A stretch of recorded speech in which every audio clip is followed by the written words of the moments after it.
Lo que les agradezco cuando empecemos el conversatorio, que tomen en cuenta eso para que estén cerca de mí o me hablen de una manera en que pueda entender lo que yo quiero señalar.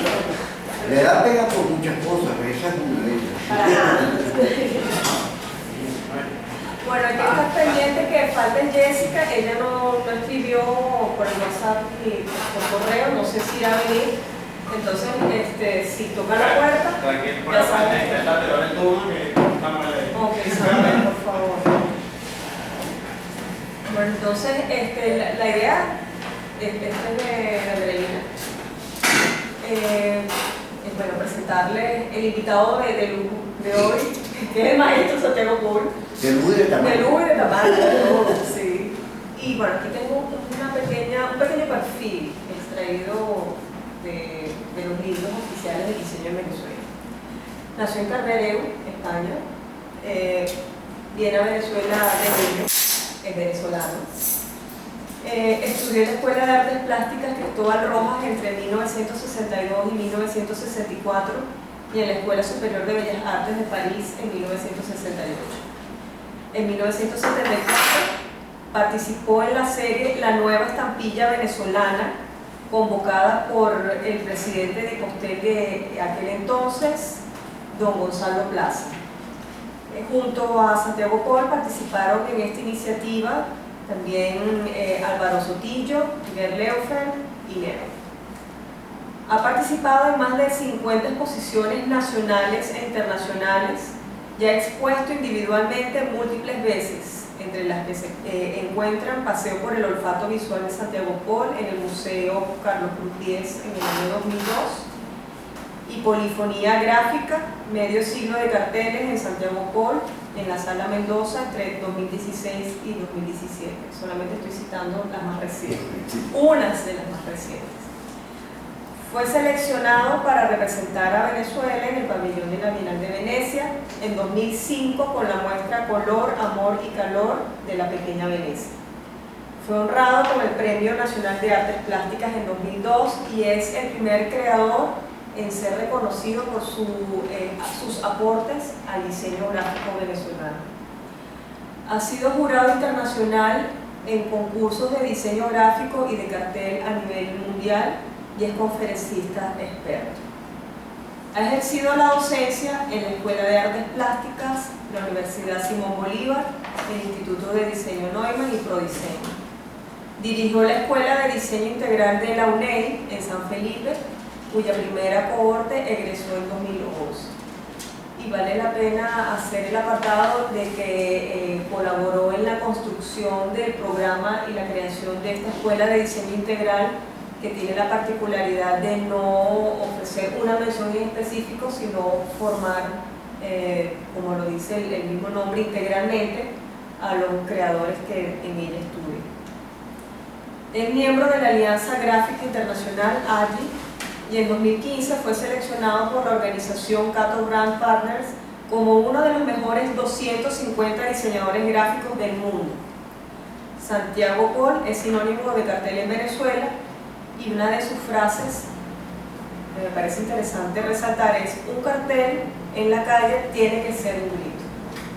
Bueno, lo que digo con Santiago Paul, pero bueno, va a ser una intervención breve y después la idea es que desarrollemos el resto de la actividad como un diálogo, haciéndole las preguntas sobre su carrera y sobre la historia del diseño venezolano, ya que es historia viva. Muy bien, bueno, muchas gracias por su asistencia.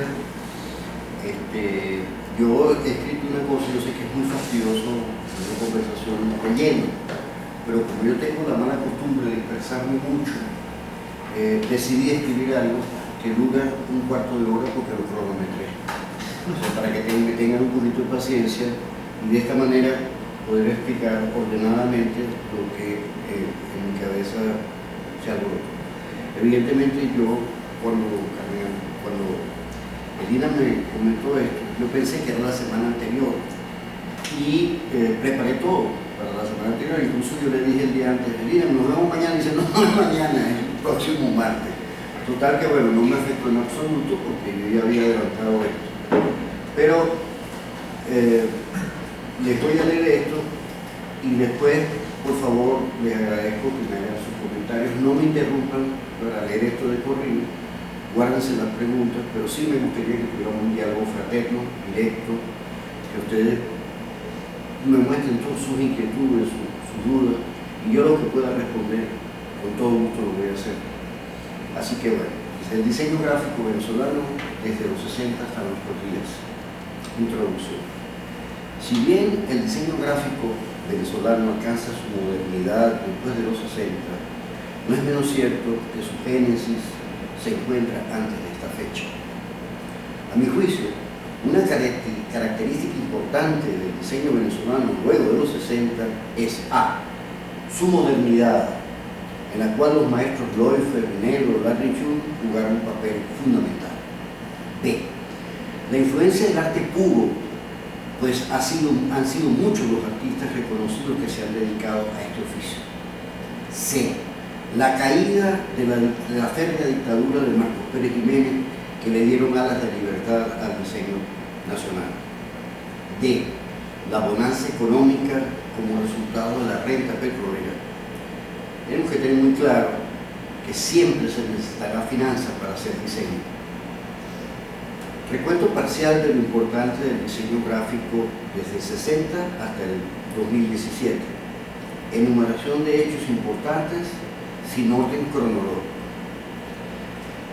La producción gráfica de los maestros Loeffler, Nelo, Larry June, Jesús Emilio Franco, Sotillo, John Lange, Pedro Mancilla, Antonio Quintero y una larga lista de etcétera. La nueva estampilla en Venezuela. La fundación del Instituto de Diseño Neumann. La creación de carreras universitarias dedicadas al diseño en Mérida, Maracaibo, Valencia, San Felipe y Caracas. Les recuerdo que el carácter académico del diseño es reciente. El Instituto de Diseño Neumann funcionó muy bien, pero nunca tuvo rango universitario. Nunca lo reconocieron como un nivel universitario. La aparición de las revistas como Cal, Farol y otras publicaciones más recientes. Los congresos de diseño de Mérida, Maracaibo, Caracas y últimamente Trujillo. Los talleres de diseño del Museo de Bellas Artes, del CONAC, ABB Diseño y otros cuyos nombres desconozco en la provincia. Yo creo que eso se debería investigar. El Instituto de Diseño de Arias y su Galería de Diseño. Los libros que, como el de Maravén de Armas Alfonso, el de John Moore, la emblemática de Loeffler, la Imposibilia, Retromaquia, entre otros, nos han permitido difundir la calidad del diseño venezolano.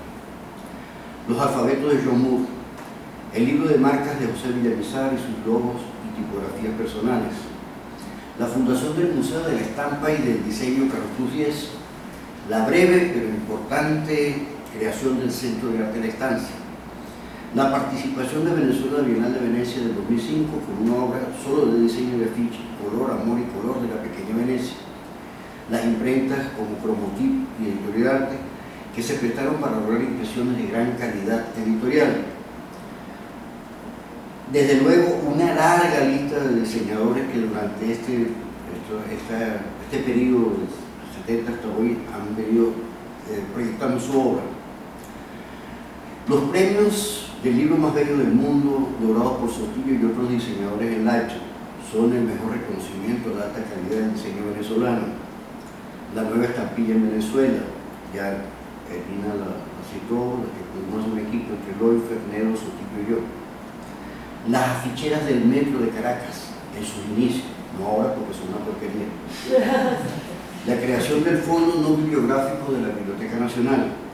Eso es muy importante porque por primera vez se compilaba una obra que no era de libros de la Biblioteca Nacional y ahí está un acervo importantísimo para la investigación en cuanto a carteles, mapas, portadas de discos, etc.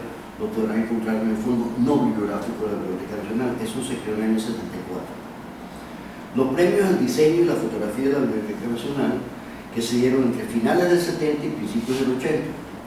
La selección del diseño gráfico venezolano en sus 4 ediciones de Who is Who in Graphic Design. Hasta ahora han salido 5 tomos en más o menos 70 años.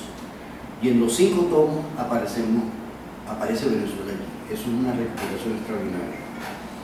La Escuela Tipográfica de Caracas, permítanme ponerle yo ese subrayado.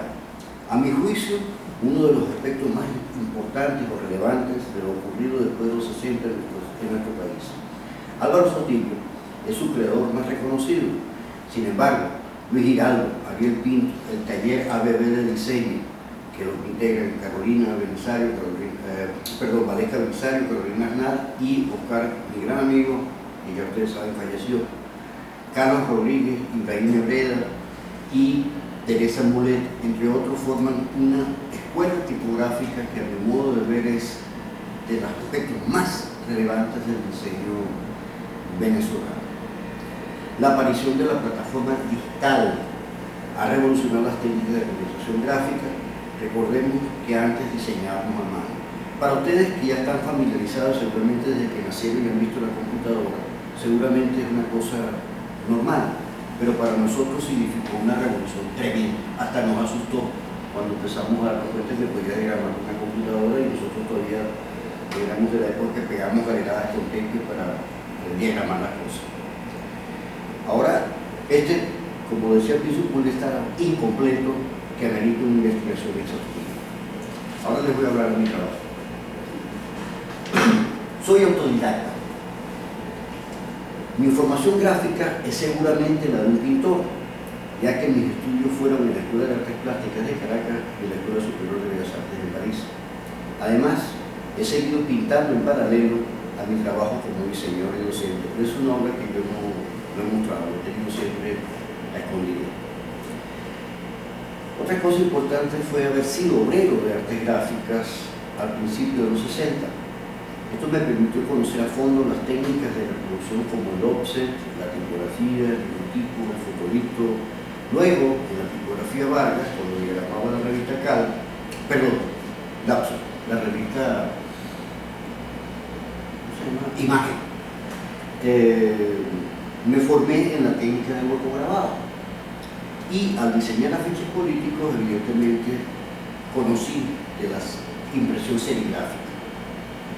Tuve cortas pasantías por la publicidad comercial.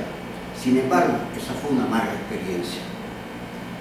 Pues comprendí que las agencias de publicidad de nuestro país son empresas de relaciones públicas, en las cuales más de las veces poco importa la creatividad cuando la caja registradora suena. Recuerdo que en McCann Edison me preguntaron al mostrarles un dossier de mi trabajo si además de pasquines, yo no sé si ustedes saben pasquines son publicaciones piratas, muy rápidas, muy improvisadas. Me dice, ¿usted además de pasquines no hace publicidad? Eso fue lo que me dijeron en McCann Edison. Yo les dejo el tiempo. El haber trabajado en el Diario Nacional me enseñó la utilidad práctica del aerógrafo y las virtudes de la impresión continua. A mí me adiestró en el uso del aerógrafo para el retoque de fotografías en blanco y negro el director de arte del periódico el Miami Herald, que lo contrató el Nacional para que me formara. Le dediqué 10 años de mi vida a la realización de esculturas que denominé objetos imposibles. Esta labor me demostró a mí mismo que soy capaz de afrontar la bidimensionalidad y la tridimensionalidad con la misma pasión o resultados. Los fracasos han sido mi mejor escuela. He tenido varios en mi vida, a lo largo de estos 50 años de labor gráfica, pero el más significativo fue el que me llevó a tomar la decisión de diseñar carteles en el año 1967. Tuve que regresar de París abruptamente, justamente en el momento cuando trabajaba haciendo cuadros para Víctor Basarelli. Derrotado y deprimido en el avión que me traía de regreso a Venezuela, me dije a mí mismo que quería hacer afiches. Fue tan solo un deseo que a los pocos meses pude lograr, gracias al apoyo de mi gran amigo Alirio Palacios, que trabajaba en el ICIBA, el Instituto de Cultura y Bellas Artes, que hizo este catálogo. Motivado de fracaso, me he podido dedicar al diseño sin interrupciones durante 52 años. Conocer en París a Carlos Cruz Diez significó una clase magistral sobre el arte de vanguardia y los fundamentos contemporáneos del diseño. formar parte del diseño del Círculo Musical en Caracas, junto a Andrés Salazar y Oscar Vázquez. Eran tiempos de formatos de discos de 40 por 40, unos discos de acetato. Y claro, eran muy agradables diseñar portadas de disco en ese tamaño. El libro Fundamentos del Diseño de Music Wong, esta publicación yo la he usado en muchas ocasiones con mis alumnos y me ha permitido realmente reflejar permanentemente los fundamentos del diseño. La amistad y trabajo con diseñadores como Emilio Palacios, Loifer, Nero, Sotillo, Andrés Salazar en Venezuela, y Javier Bermúdez, Luther Kiser, Sigeo Fukuda, Nicolás Trosco, Jacques Rachler, Fernando Medina en el exterior, contactos invalorables en mi vida del diseño hasta hoy. Yo pienso que todos somos el resultado de nuestras amistades, de nuestros contactos. Y yo realmente he tenido unos maravillosos amigos. No han sido amigos de día a día, pero sí personas con las cuales los contactos que he tenido han sido muy fructíferos para mi formación. Poder imprimir Infromotip y Editorial Arte, por ser estas imprentas las de mayor prestigio editorial en Venezuela. El confrontar mis carteles, confrontarme con los carteles del mundo en bienales internacionales. Los premios que ganaron pintura como el diseño, sin duda alguna, han sido un gran estímulo para seguir creando. Haber visto y leído en su justo momento a Cal y Farol. La primera vez que vi los créditos de diseño gráfico fue en la revista Cal, decía diseño gráfico negro. Me impactó. Bastó solo este crédito para entender lo importante que es este oficio. Realmente nunca olvidaré esto. Haber sido jurado en las bienales de México, Bolivia, República Checa y en Nueva York, así como también el poder participar en congresos y conferencias junto a los diseñadores que admiro en el mundo. Esto ha significado un estímulo para exigirme cada día más. Representar a Venezuela en la Bienal de Venecia del 2005, un acontecimiento que le dio valor no solo a mi diseño, sino que además dignificó el diseño de los venezolanos al confrontarnos con el arte puro del mundo. Aclaro esto, esa bienal no es una bienal de diseño, es una bienal de arte puro.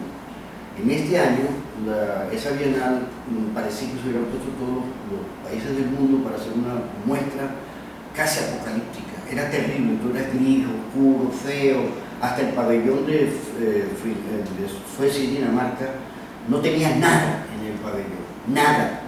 Era vacío, la propuesta era el vacío total, pero la gente entraba y que no había nadie se iba, entonces pusieron un televisor en el medio y la cagaron completita.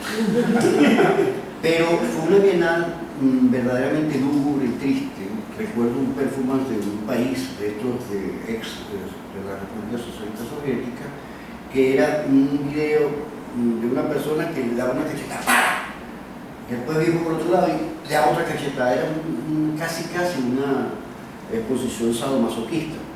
La de Polonia era un hospital psiquiátrico, o sea, era una bienal verdaderamente terrorífica. Entró un diseñador italiano muy importante, que no es Bruno Munari, sino de la misma generación después recordaré el nombre, y dijo que, lo escribió en el libro de la asistencia, que lo único que le había gustado a la bienal había sido el pabellón de Venezuela, porque era donde había color y había cosas, pero lo importante no es porque haya sido yo mismo, ni me gusta estar hablando de eso como los peos malos.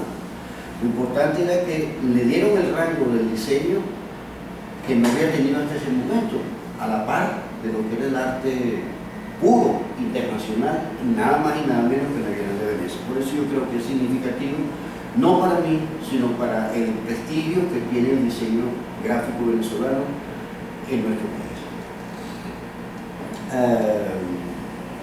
Ejercer la docencia en paralelo al ejercicio del diseño me ha permitido una práctica directa entre la teoría y la práctica con mis alumnos, al reflejar los conceptos y elementos gráficos de una manera diaria. Haber fundado en Yaracuy, y esto lo dijo Lina también, una carrera universitaria nueva, la de diseño integral.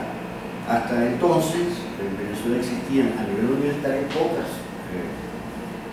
escuelas, pero todas están dedicadas a cosas muy específicas: gráfico, industrial, digital, fotográfico, artesanal, etc. Pero nosotros tratamos de hacer una escuela que formara al diseñador de una manera integral, entre otras razones, porque sabíamos que el mercado de posibilidades de trabajo para los estudiantes de Yaracuy era muy deficitario porque no hay una industria poderosa en el estado de Yaracuy. Entonces quisimos formar un estudiante que al salir pudiera trabajar en una agencia de publicidad, pudiera trabajar en imprenta, pudiera trabajar en cosas de diseño industrial o cosas artesanales, y realmente en sus inicios creo que estuvo muy fundamental. Lamentablemente la actividad política convirtió la escuela en otra cosa. Hicieron del programa que nosotros diseñamos una especie de tapa amarilla y lo convirtieron en una plataforma más política que profesional, que era lo que nosotros buscamos. Por supuesto, cuando yo vi eso me retiré, renuncié y hoy en día estoy jubilado de la Universidad Experimental de Yaracuy. El taller experimental del INCIBA, un lugar en donde pudimos experimentar colectivamente nuevas formas de expresión plásticas. Ser electo en la Alianza Gráfica Internacional junto a Álvaro Sotillo y Carlos Rodríguez, un alto honor profesional para los tres. Les comento que para ser electo miembro de la Alianza Internacional no es fácil, porque no es voluntario. A ti te tienen que llamar ellos, tienen que haber visto tu trabajo en un tipo de proyección evidentemente internacional. Después que te llaman, un miembro de alianza, 3 miembros de alianza de países que no son Venezuela en este caso, te postulan y tú tienes que llevar, y eso lo hicimos tanto Álvaro, Carlos como yo, 19 trabajos con sus leyendas en inglés, un currículum y una foto tuya. Y en un congreso que se reúnen anualmente en un país diferente, muestran ese trabajo y los miembros de la Alianza Gráfica hacen así o hacen así. Se hacen así, eres miembro de la Alianza Gráfica Internacional y es casi un título nobiliario. En Venezuela nadie sabe qué es eso, pero en Europa tú dices, yo soy miembro de la Alianza Gráfica Internacional y es como que le dijeran a una persona en Inglaterra que es un lord, porque es realmente un prestigio muy alto.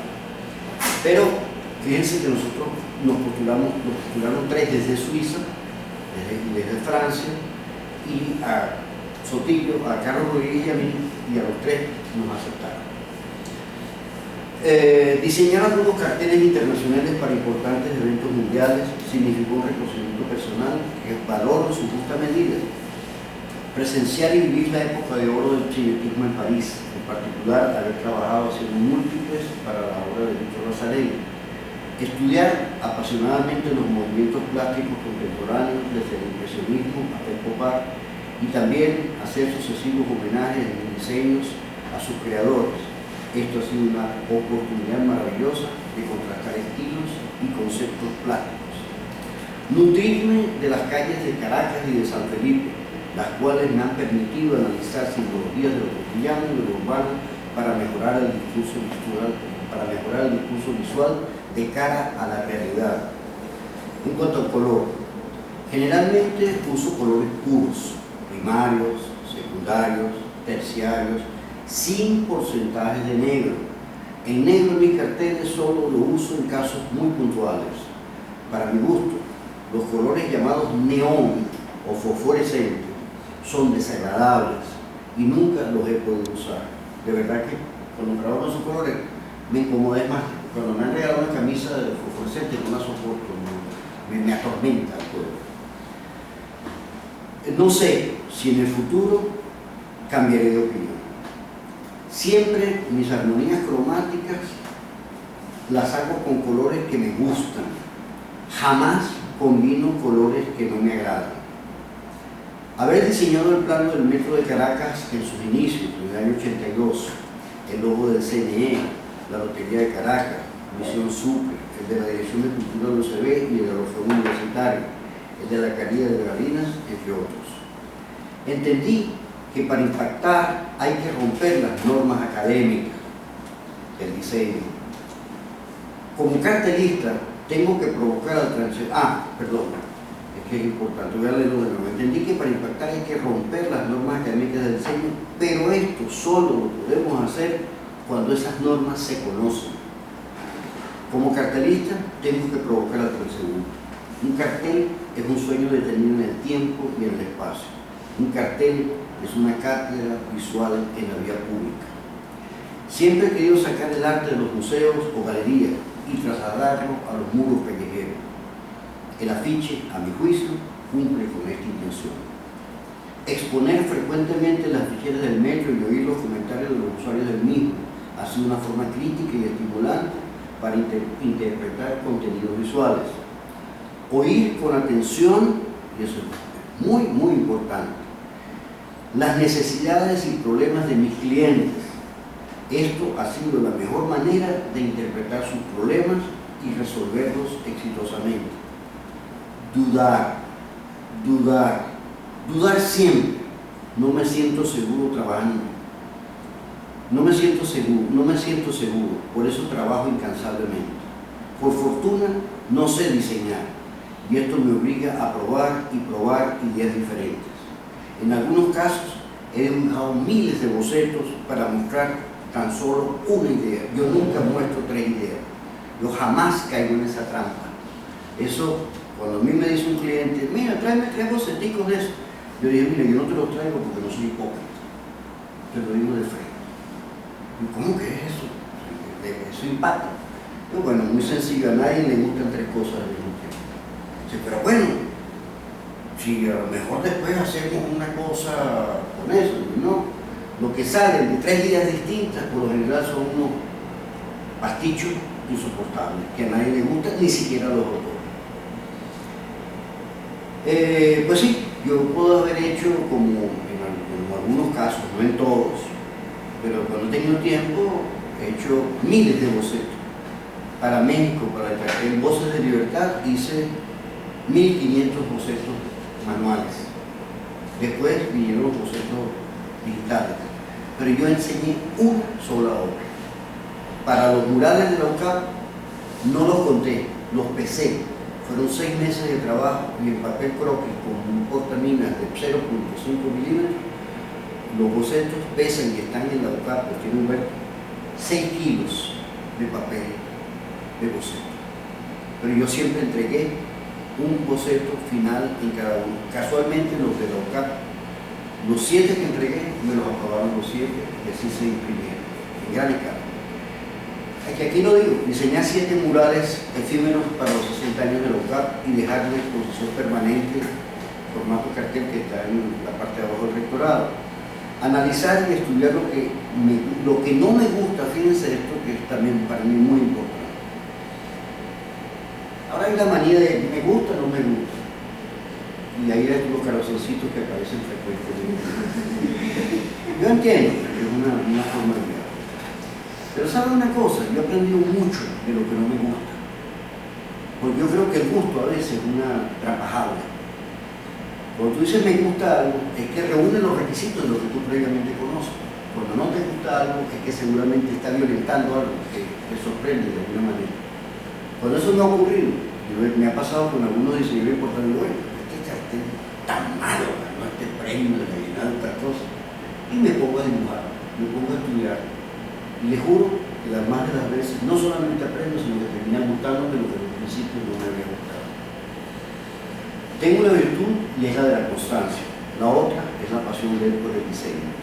Trato de evitar un estilo personal en el diseño. Procuro, eso sí, concentrarme en cada problema y esto solo me da las formalidades finales para su realización. Al principio de mi proceso creativo no me importa su estructura formal o invisible.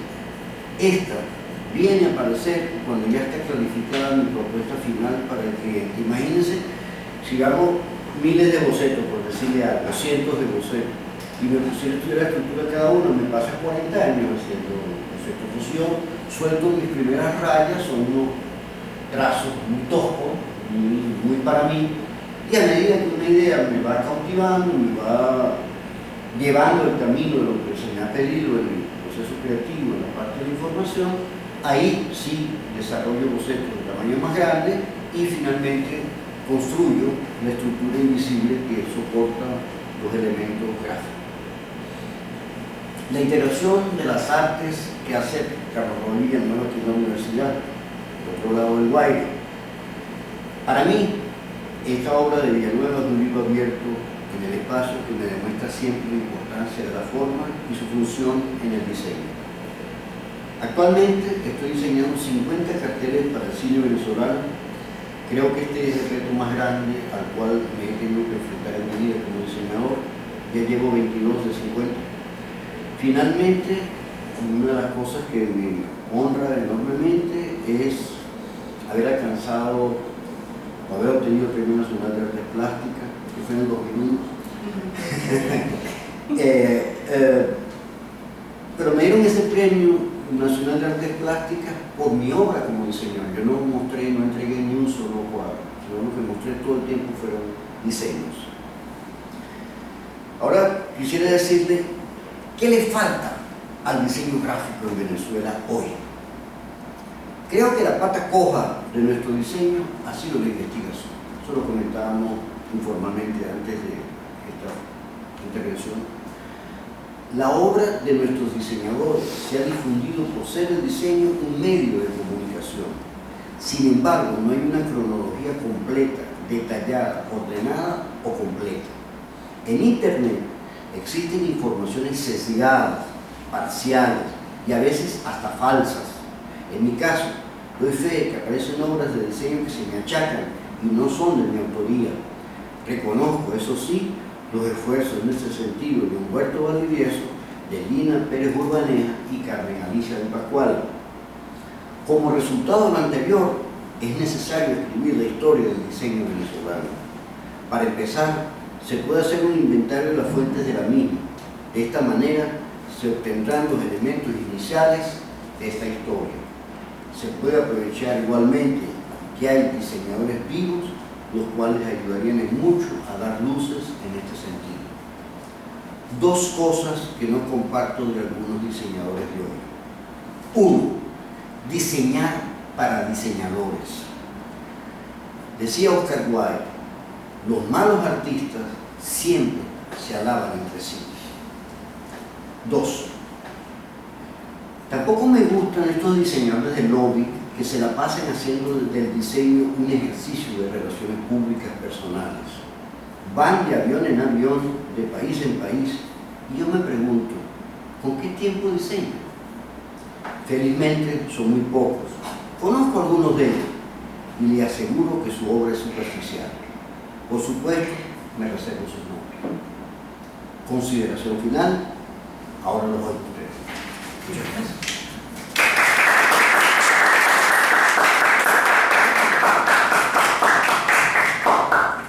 Bueno, yo espero que de verdad dialoguemos, que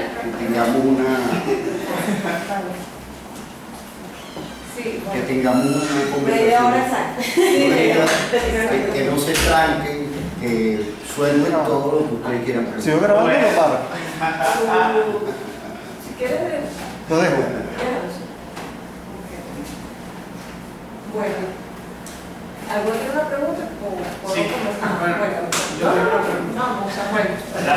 Samuel te llama.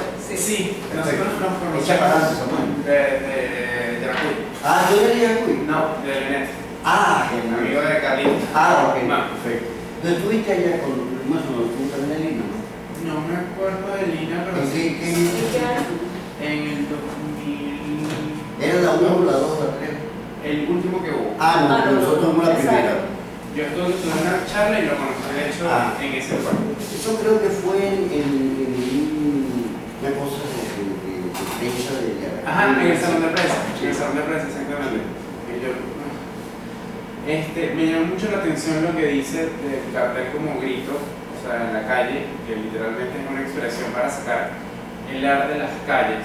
Y últimamente, yo no tengo una relación con el graffiti, pero me ha llamado mucho la atención cómo ellos tratan de transmitir una filosofía a lo que tienen, ¿no? Una filosofía, una logia, un clan. ¿Cómo usted, o sea, cómo siente eso, cómo lo recibe? Por supuesto, mira, el graffiti incluso hubo un momento que llegó a influenciar a diseñadores de los Estados Unidos como Peter Max, que tomaba de los grafitis y hacía una obra gráfica. Yo por supuesto los veo con mucho detalle, pienso que un diseñador tiene que estar abierto a todo lo visual. Y por supuesto que, como en todo, hay grafitis buenos y hay grafitis malos. Pero creo que lo que se ha hecho en graffiti tanto en Venezuela como a nivel mundial es cada día más extraordinario. He visto algunas cosas impresionantes, tanto de tamaño como de propuestas plásticas, elementos donde se usa la anamorfosis. ¿Sabes lo que es la anamorfosis? Es una técnica gráfica que permite hacer una cosa plana a la vez de un o, por ejemplo, un ejemplo muy sencillo es en la calle, en Holanda, para las bicicletas, tienen dibujado una bicicleta que el que la va manejando ve la bicicleta como si estuviera así. Y si tú la fotografías de arriba está completamente distorsionada. Ahorita en los campos de fútbol que tienen unas publicidades que están acotadas, pero realmente exactamente, es una distorsión para lograr una visión acertada desde el ángulo que lo estás viendo. Es la anamorfosis, que la están usando ahora en algunos casos en el grafiti y son unos resultados estupendos, porque una persona como que también tiene un hueco y realmente es todo pintado, tú has visto, ¿no? Sí, que realmente que te impacta, te vas a ver y todo. Es como el coyote y Correcamino, exacto, son cosas que impactan mucho, pero tiene un estudio profundo, eso no lo puede hacer una persona que no haya estudiado bien las leyes de la anamorfosis. La anamorfosis, antes del graffiti, usaron mucho los muralistas mexicanos, gente como Rivera, Siqueiros, Orozco, independientemente de su postulado político, independientemente del contenido que expresaban, había un aspecto formal que a mí me parece muy impactante. Por ejemplo, el tener una pared interior en forma de ángulo, y yo lo pintaba de manera tal que tú veías eso como que fuera completamente liso. O lo que hizo ya hace muchos siglos atrás Miguel Ángel con la Capilla Sixtina. Todo el mundo piensa que la Capilla Sixtina es una bóveda, no es una bóveda, es plano. Pero la pintura que él hizo, porque no era solamente color, era una manera de distorsionar las figuras para lograr el efecto de cúpula. O sea, eso requiere un estudio que va más allá de una interpretación retratística formal. Te comento eso porque yo veo que algunos de esos elementos están aprovechando la gente que hace graffiti. Y evidentemente yo creo que es una labor muy importante que además permite una expresión popular para ser extendida a todo el mundo. Yo lo decía en mi texto que una de las cosas que a mí siempre, que quizás me llevó a mí a dejar la pintura como formalidad, yo no la he dejado formalmente, pero como artista de galería sí la he dejado, es porque yo no he tenido la necesidad de las galerías. Para mí ha sido más importante la calle, que eso es lo que hacen los grafiteros, que lo hacen todavía mejor que yo, porque lo hago, digamos, en lugares cerrados, ellos lo hacen en lugares abiertos. Y lo que ellos transmiten por el tamaño, por el impacto, por la creatividad que tienen, estoy seguro que tiene un tremendo poder de comunicación, no para las gentes intelectuales, sino para todos los viajantes. No sé si te respondí. Sí, sí. Quiero aprovechar la pregunta de Samuel, justamente para que me dé su punto de vista sobre, vamos a decir, la curiosa función del cartel en Venezuela, porque otros países latinoamericanos vemos que el cartel es un problema urbano, o sea, de contaminación visual, porque literalmente tapizan los muros y retapizan y retapizan, y bueno, en Europa lo han tomado con las aficheras o dispositivos de equipamiento urbano. El caso venezolano es sui generis. Es atípico, porque fíjate que aquí había un momento en la universidad, cuando hacíamos afiches, la gente se lo robaba. Entonces no había tiempo ni siquiera con un afiche cuando ya se lo estaban robando. Entonces la técnica que aplicaba la gente, lo pegaban y después lo cortaban con una cuchilla para que no se lo robaran. Yo vi varios carteles míos así. Pero fíjense, en Venezuela no ha habido una tradición de cartel. Se han hecho carteles, pero no es una labor ni continua ni tiene lugares específicos. Lo único que fue un intento exitoso fueron las aficheras del metro, En su momento, en los años después de los 80, nosotros tuvimos eso como una plataforma y inmediatamente la empecé a usar, entré en contacto con la Dirección de Cultura del Metro de Caracas y frecuentemente los carteles del metro y otros carteles que hacía se exhibían en el metro. Pero el cartel es una pieza dual. Para ver un cartel, tú no tardas más de 3 segundos. Cuando digo tú, me refiero al público en general. O sea, estás en el metro y ves un cartel, y sigues. Eso fue una reflexión que a mí me hizo pensar y me hizo cambiar un poco la época de los objetos imposibles, como ustedes ven esta época de acá, donde yo tardé, en este caso, por ejemplo, 2 meses para hacer este cartel, porque esto es un volumen real. Eso no era la época del Photoshop, eso lo hacíamos en escultura y después lo fotografiábamos. Bueno, yo me di cuenta que esta técnica no me funcionaba, no, y les puedo contar una historia, si me permiten, en el caso de este cartel, me alejo un poco de tu respuesta, pero sí, ya que tú te extrañaste, te quiero contar la historia completa. Estos fueron un cartel para una compañía de teatro que se llamaba Contradanza. Claro, Contradanza, yo usé los 2 pies y tal, y le pedí a una muchacha de Contradanza que me posara con los pies para hacer un vaciado del pie derecho y del pie izquierdo. Tuvimos como 3 días haciendo ese vaciado. Después, bueno, se fue, nosotros con los carvajes rellenamos eso, cortamos el pie derecho por la mitad, el pie izquierdo por la mitad y los empaté. Pero yo usé... ¿Resina? ¿Qué material usaste? Yeso. Yeso. Pero era un yeso tan malo que no se acaba nunca el bolsillo. Y el hermano de Oscar me dijo una cosa que fue la cagada del cine. Me dijo, chico, pero ponlo en el horno de tu casa, de la cocina. Eso va a vaporizar la humedad del yeso. Ese es el error más grave que puede hacer. Nunca lo puede hacer con yeso porque lo que hace al calentar es separar las moléculas que lo pegan, y cuando lo saqué se me desmoronó como una polvorosa y con ello 2 meses de trabajo. Y ahora qué hago. Llamó a la muchacha que me había posado y mira, se llama Santelli, recuerda el nombre. Necesito que me poses de nuevo para hacer la cosa porque se me rompió el trabajo desde que. Dice, no puedo. Oye, pero por favor, me empiezo a dorarle la píldora para que me ayudara, ahora tengo menos tiempo, ayúdame, mira, ¿qué hago? No puedo, Santiago. Oye, pero no seas terca, chica, concha, mira, vale, ahora tengo 2 semanas para hacer el cartel, vale, por favor.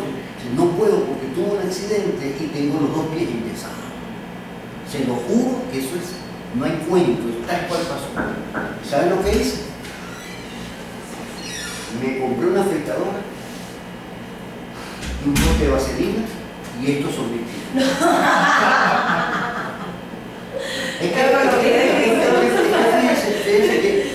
Eso nos llevaría a una reflexión que yo creo que es muy importante en la manera como yo he interpretado el diseño. Me preguntaban en estos días una encuesta que me hicieron en Barcelona, en España, en la Asociación de Diseñadores, en la Federación de no sé qué cosa. Me preguntaban de dónde sacaba yo las ideas. Yo las saco de mi entorno, yo las saco de mi medio ambiente, de mi cuerpo, hasta mi falo ha servido para hacer afiches. El paquete erótico es mi mierda. Las piernas de una portada del Universal son las piernas de mi hija, los labios de mi esposa, el cepillo de dientes, o sea, ¿y por qué eso? Porque yo, que tengo 3 segundos para comunicarme con la gente, 3 segundos, yo tengo que darle la madre en el ojo. Tengo que decirle algo que nunca haya visto, y eso es lo más difícil de un cartel, hacer algo que nunca se haya visto. Se dice fácil, lograrlo es complicado. Pero tienes que impactar de una manera para que en 3 segundos le dejes la cosa en el cerebro. Pero tú no puedes comunicarte con cosas que la gente no entienda. Tienes que trabajar con elementos, con cosas que sean referentes, normales, puntuales y cotidianos de la gente. Por eso es que yo tomo mis elementos de mi entorno, no voy lejos, no tengo mi alrededor. todo mi cuerpo, todo ha servido para hacer estas cosas. En una oportunidad tuve que hacer una ficha de sarampión y el modelo fue mío, es una foto del pasaporte, lo puse allí, puse 4 fotos de color y después las manchas de sarampión encima. Y les voy a contar otra historia de un cartel. Fue el de, creo que este aquí, y busca ahí si encuentras uno que es un espermatozoide con una rueda dentada mientras le voy contando la historia. A mí se me ocurrió hacer ese cartel para un encuentro muy importante de diseñadores que teníamos que hacer un trabajo sobre la ecología y el desarrollo. Y a mí se me ocurrió hacer un espermatozoide que penetraba una rueda dentada. Exacto. Les quiero adelantar que el dibujo de este espermatozoide, mide 3 metros de largo. O sea, de aquí hasta allá. En aquella época yo no tenía Photoshop, ni tenía internet ni nada, y para hacer estas curvas pequeñas, con el compás tuve que hacer un dibujo grande. Después lo piqué en 4 partes y lo mandé a reducir y después lo empaqué. Pero esa no es la historia. La historia impactante de esto era que, claro, diseñar un espermatozoide, yo no he visto nunca uno.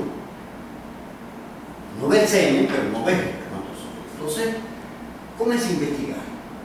Hablé con médicos, busqué libros y me di cuenta cómo era más o menos la forma del espermatozoide. Comencé a hacer bocetos en mi estudio. Yo tenía un estudio en una casa que estaba contigo en la avenida Roosevelt. Y comencé a pegar bocetos pequeños de espermatozoides en la pared. Se me acabó la pared del estudio, seguí en el pasillo, continué en mi casa, la cocina, llegué al baño hasta que llegué a la habitación. Mi esposa quedó preñada. Entonces, desde entonces, cada vez que pinto un espermatozoide, mi esposa se va a dormir. Pero de verdad, eso son cosas auténticas, son anécdotas muy bonitas porque han salido de son naturales, no son espontáneas, porque además yo creo que la creatividad me permite a mí una serie de sorpresas. Pero voy a tratar de ahora responder lo que Emina me preguntaba, el caso específico.